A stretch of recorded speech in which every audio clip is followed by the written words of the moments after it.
nitwa Sandra nadeje Uwayezu, ndi umunyeshuri wa KFTV muri graphic design.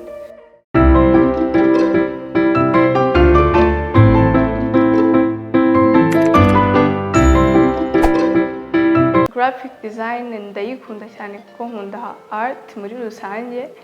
Kuba nayikora biri digital ni byiza, it's a bonus. Nabonye call for scholarships kuri KFTV, then bitana applying kuko nari mbonye chance yo kugira ngo nige ibyo nkunda.